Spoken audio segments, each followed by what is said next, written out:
Happy birthday to you. Happy birthday to you.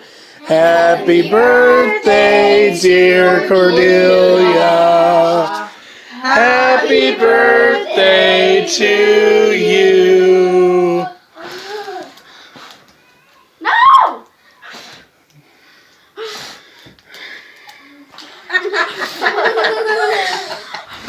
Stop! Yeah, let her do it.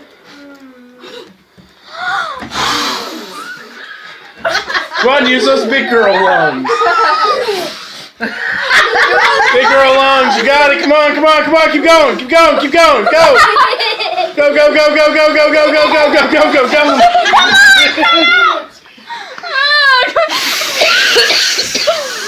No. Oh my gosh! Okay, stop. The air relights them. So, oh man. I was really hoping. Oh.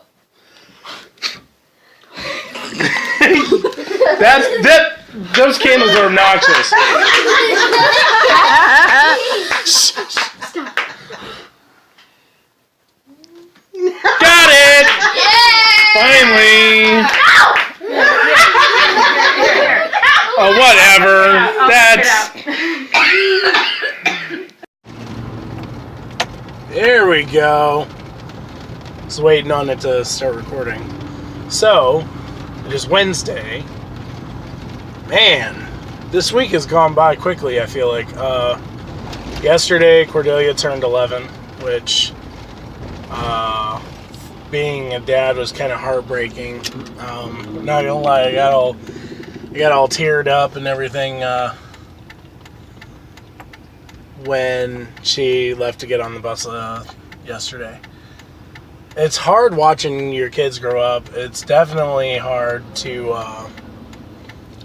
cope with the fact that time is going by and there's really not anything you can do about it, you know? And that's the reason why, like, in today's little video I'm making, I'm gonna talk about, you know, putting first things first.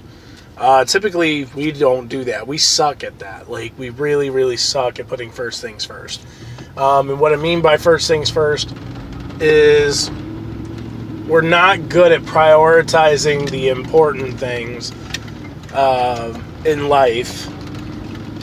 And we typically struggle really, really hard in it. And the reason why is because, you know, you've got the real important things, and then you got the important things. The real important things, of course, are family, your kids, your spouse, your significant other, whatever title you want to throw on that. The really important things that you can't get back, or I don't know, things that you generally lose in time. Less important things, and I say this with a light heart. I want you guys to hear me when I talk about this, okay? Take this message for what it is. Don't take it for an extreme measure of what I'm saying. But a lot of us, man, we prioritize our jobs over our family. We prioritize our business success over our relational success with our significant others, with our kids, with our immediate family.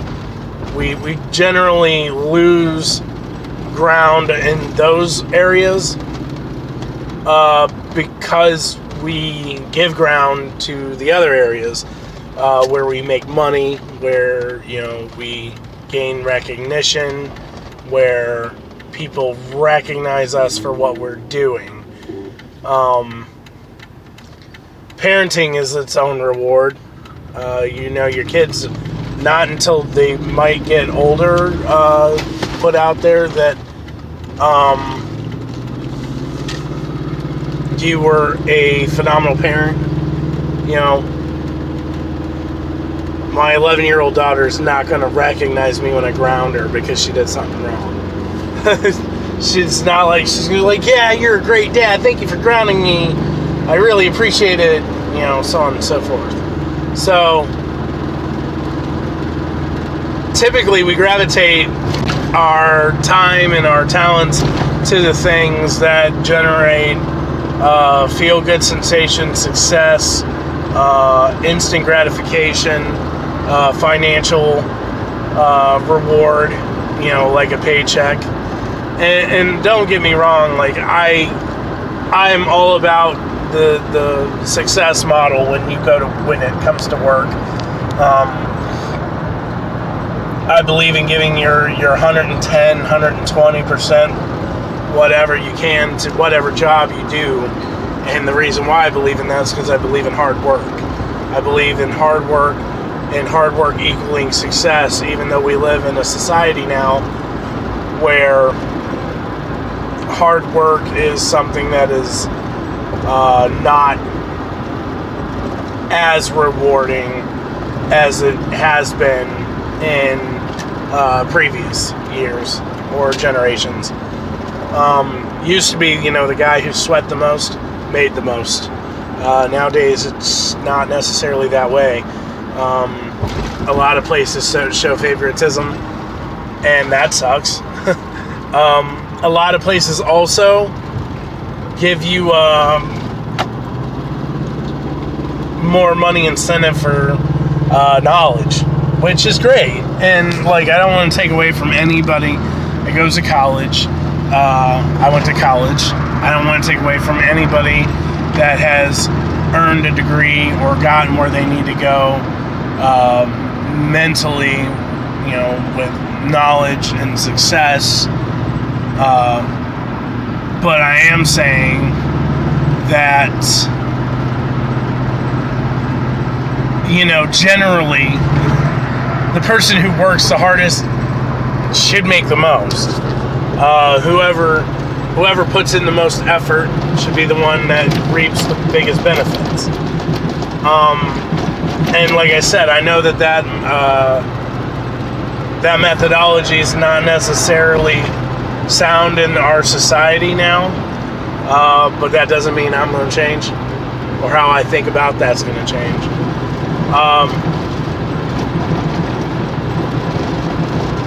But anyway, I know that kind of went into a tangent, right?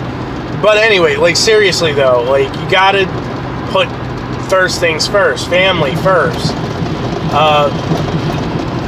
God first, religion first. I'm not gonna necessarily just say God, because I know that there's a lot of you out there that have your own beliefs and whatever, so I'm not trying to invade on your beliefs. I'm just simply saying, like, make sure you're taking time and talent towards the things that matter more than just like your financial well-being, than your own ego or whatever. Because we only have so much time here, man. We only have so much time here, and the biggest problem to that is, like, once our time is spent, it's over. It's done. Like, you can't get it back. Arnold Schwarzenegger had a speech that he did when he talked about his goals in bodybuilding and what made him successful and the tricks of the trade that he used when he went to the gym back in the 70s when he won Olympia. And one of the things he said during that, like, inspirational speech was, he said, you know, you sleep 6 hours, so your 24 hours turns to 18. You got 18 hours. You got 18 hours in your day to get your work in, to get your hobbies in, to do your reading or whatever.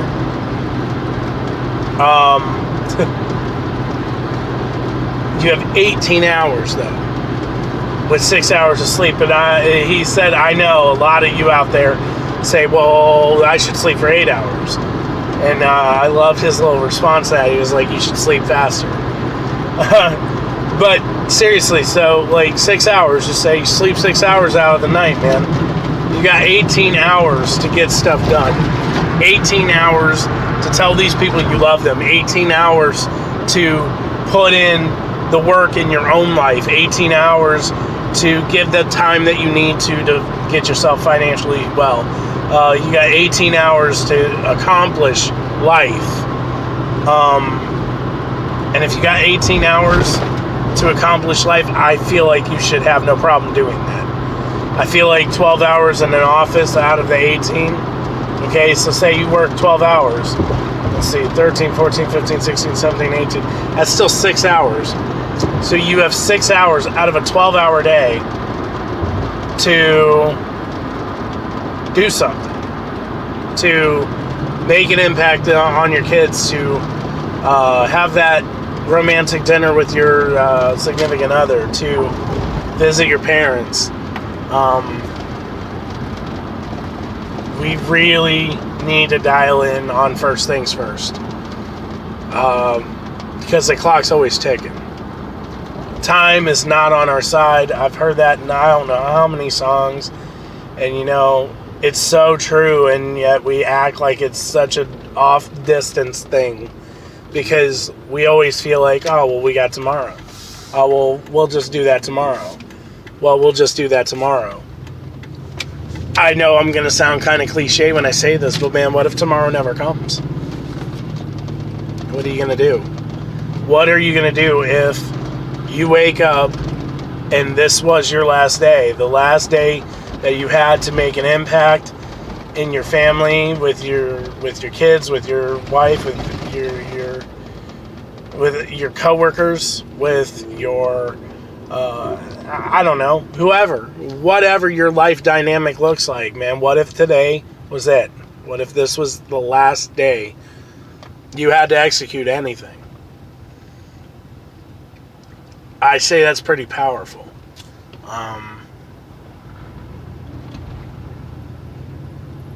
I know that definitely motivates me. I think that's all I really got for you guys today. I'm sorry if this video was kind of mundane and dialed down. I promise you I'll have a more exciting, driven topic to talk about on Friday.